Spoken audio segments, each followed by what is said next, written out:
Today we are going to dive into Stoicism, a philosophical system that emerged in ancient Greece under the philosopher Zeno of Citium 2300 years ago. Who was Zeno of Citium, and why should we care about him? Well, we unfortunately do not know a lot about him, as most primary texts from his life have been lost. We know he was deeply embedded in the scholarly community of ancient Greece, studying under a variety of philosophers before, in turn, taking on his own pupils. According to some very flattering secondary sources, his head was naturally bent to one side, and he had fat, flabby, and weak legs. Thankfully, the historical record is a bit more reliable when it comes to the school of philosophy he founded, which we call Stoicism. We should care about our dear flabby friend Zeno, because Stoicism ended up blossoming into a wide-reaching philosophy, one that aimed to unify physics, logic, and ethics. It has many fascinating sides to it that we will have to set aside, but for today, we'll focus on one of the more useful ways it sought to shift our internal mindsets. In particular, we're going to explore a Stoic technique called negative visualization.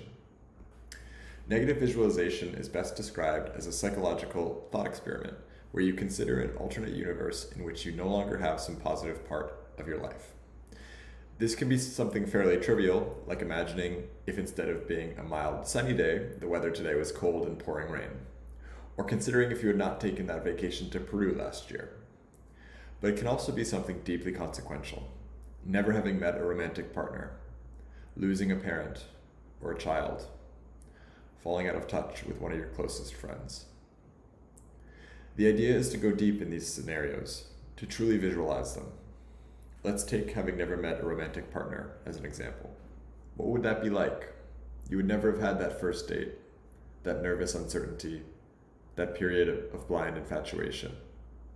All those small moments of sharing your life with them and building a shared life together.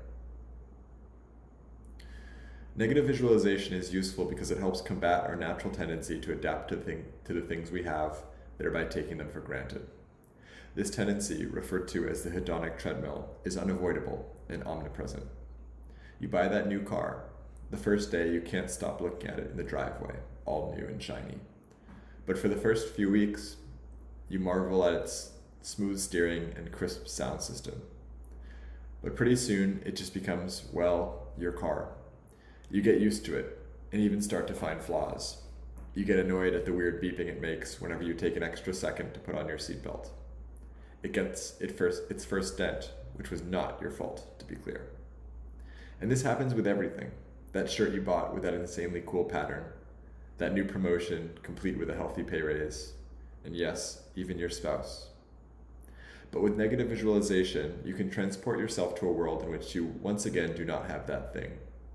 You can momentarily reset your brain and appreciate something for the first time again. Ultimately, the exercise pushes us to cultivate gratitude for what we have and the ways in which things have gone well for us.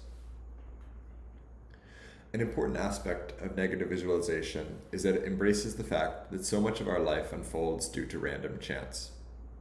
That question you happen to ask that changed the course of that conversation with your friend. That text you first sent asking your spouse, then just an acquaintance, if they wanted to join the group hike. That person you met who changed your career trajectory. On that note, negative visualization can be expanded to provide a radical perspective on just how much of our fortune falls outside of our control. Take the accident of your birth.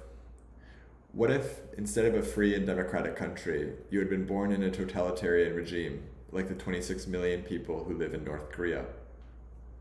What if you had been born as a woman 400 years ago, with few legally protected rights? What if you had been born last week in Sudan, a country experiencing armed conflict and mass civil unrest as we speak? There's no reason why this couldn't have been you, other than it wasn't. This pre-conscious coin toss landed heads, but it could have just as easily landed tails. And reflecting on this can lead to a deep appreciation for our place in the world and in history. Sometimes we stumble across negative visualization in our day-to-day lives. You nearly get in a car crash on the highway. For a brief period, maybe a day, maybe a week, you can readily consider what your life would have been like if you had not hit the brakes in time.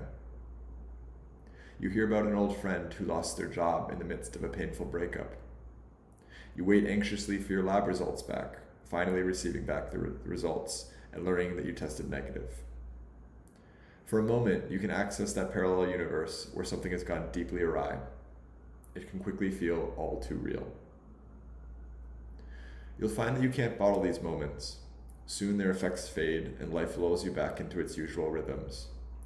But with negative visualization, you can summon this perspective on demand. You can fight your tendency to take good, even neutral, or bad but not awful things for granted, and live with deep appreciation for almost any part of your life.